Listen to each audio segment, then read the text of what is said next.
درود عزیزانم.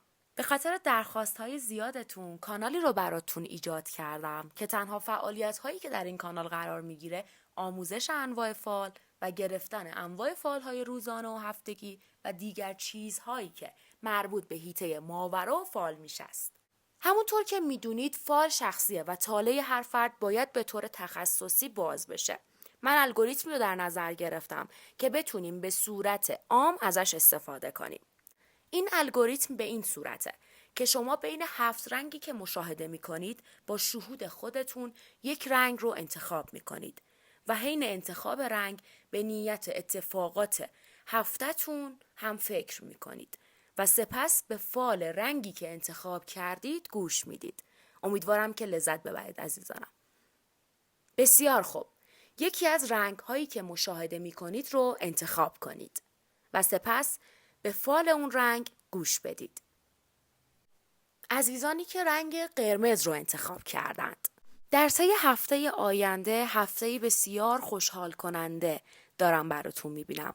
از سمت مردی که متولد عنصر آبه، عنصر آب میشه تیر، آبان، اسفند. دارم براتون خبر خوش مالی میبینم که به گوشتون میرسه. پولی که منتظرش هستید از سمت این مرد به دستتون میرسه.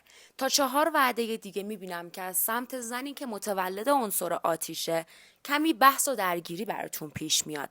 اما زیاد نگرانش نباشید چون چیزیه که خیلی زود براتون حل میشه. اگر به فکر مسافرت و جابجایی شهری هستید این هفته برای شما فوق‌العاده است. عزیزانی که رنگ نارنجی رو انتخاب کردن. دارم براتون خبر خوشحال کننده ای از سمت کیس احساسیتون میبینم. اگر رابطه‌ای داشتید که کات شده، برگشت کسی که دوستش داشتید رو براتون دارم میبینم. و اگر بین قهر و آشتی توی رابطتون هستین، رابطتون بسیار عاشقانه و احساسی دوباره به حالت قبل برمیگرده. دارم براتون میبینم مسافری از راه دور برای شما این هفته میاد که بسیار خوشحالتون میکنه. از لحاظ مالی ممکنه هفته سختی رو سپری کنید، اما برای هفته آینده خبرهای خوش مالی در انتظارتونه. عزیزانی که رنگ زرد رو انتخاب کردن. هفته‌ای پر از درد و تنش دارم براتون میبینم متاسفانه. کمی ناراحتی توی این هفته براتون افتاده و بستگی که از روی انرژیه. شاید دلیلی نداشته باشه این حال بدی که دارید و از سر این باشه که حتی نمیدونید که چتونه. اما انگار به خاطر شرایط انرژیکی زمین حالتون بد میشه ولی خیلی زود به آرامشی که میخواید میرسید. اگر درگیر مسئله دادگاه و قانونی هستید به زودی خیلی خبر خوشی طریق دادگاه و قانون به گوشتون میرسه. عزیزانی که رنگ سبز رو انتخاب کردن. ببینید عزیزانم براتون دارم میبینم پیشنهاد عاطفی که برای شما کمی تیره افتاده. انگار شخصیه که میاد به قصد جدی بودن رابطه و قول فاب بودن و ازدواج، اما رو راست نیست این شخص و کمی دروغ و ریاکاری دارم توی این شخص براتون میبینم. حواستون باشه که فریب کسی رو در مسائل احساسی نخورید. دارم براتون میبینم از یک دوست یک سری خبرها به گوشتون میرسه که کمی ناراحتتون میکنه، اما این خبرهای ناراحت کننده مربوط به دوستتونه نه شما. در این هفته کمی حواستون به اتفاقات اطرافتون بیشتر باشه چون کمی دروغ و ریاکاری دارم براتون میبینم که ممکنه برای شما ایجاد آسیب کنه، اما اگر حواستون باشه این دروغ ها براتون برملا میشه و این خطر و آسیب از سرتون باز میشه. عزیزانی که رنگ آبی رو انتخاب کردن. عزیزانم برای شما دارم هفته بسیار خوشحال کننده پر از پول و عشق میبینم. انگار شروع یک رابطه عاشقانه براتون رقم میخوره که بسیار خوشحالتون میکنه. از سمت گذشته، از سمت فرد احساسی که ترکتون کرده دارم زنگ و پیام براتون میبینم که سعی کنید به فردی که ترکتون کرده بر نگردید چون شرایط احساسی خیلی بهتری در انتظارتونه. اگر منتظر پولی هستید که به دستتون برسه باید بهتون بگم که خیلی زود این پول به دستتون میرسه.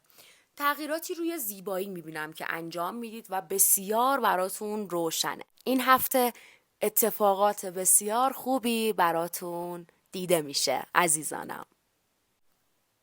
و عزیزانی که رنگ بنفش رو انتخاب کردن، دارم براتون تا 2 وعده دیگه خبر خیلی خوشحال کننده راجع به مهاجرت و مسافرت براتون میبینم. اگر تو فکر مهاجرت هستید، از سمت زنی خبرهای خوشی به گوشتون میرسه که بسیار خوشحال کننده است براتون. و اگر تو فکر مسافرت هستید، از سمت زنی پیشنهاد مسافرتی بهتون میشه که این مسافرت براتون بسیار روشن و بسیار عالیه.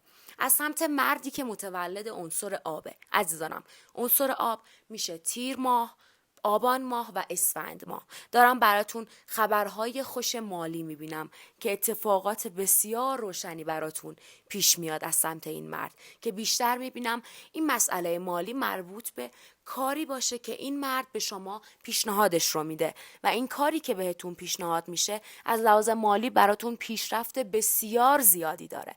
اگر این پیشنهاد بهتون شد، به هیچ عنوان ردش نکنید، چون از لحاظ مالی فوق‌العاده براتون روشنه.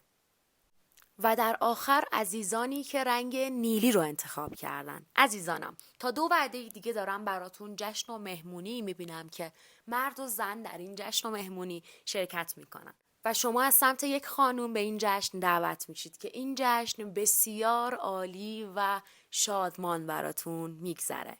دارم براتون بحث و درگیری میبینم توی این هفته که به خاطر مسائل قانونی با یک زن براتون اتفاق میفته. نگران نباشید، این مسئله خیلی زود براتون حل میشه.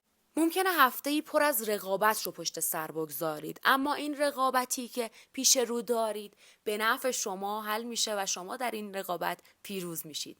از لحاظ احساسی دارم براتون خوشحالی میبینم، دریافت گل و هدیه از سمت کیس احساسیتون میبینم که بسیار براتون روشنه. کسی که در انتظارش هستید خیلی زود بهتون برمیگرده. امیدوارم که بهترین ها براتون رقم بخوره. سپاس که تا انتهای این فال هفتگی با من همراه بودید. این فال به صورت هفتگی روی کانال قرار میگیره. سابسکرایب و لایک فراموش نشه. حتما فال رو برای دوستانتون بفرستید که اونها هم فال هفتگی خودشون رو ببینن. مثل همیشه میدونید که باران خیلی دوستتون داره. شب و روزتون رویایی باشه.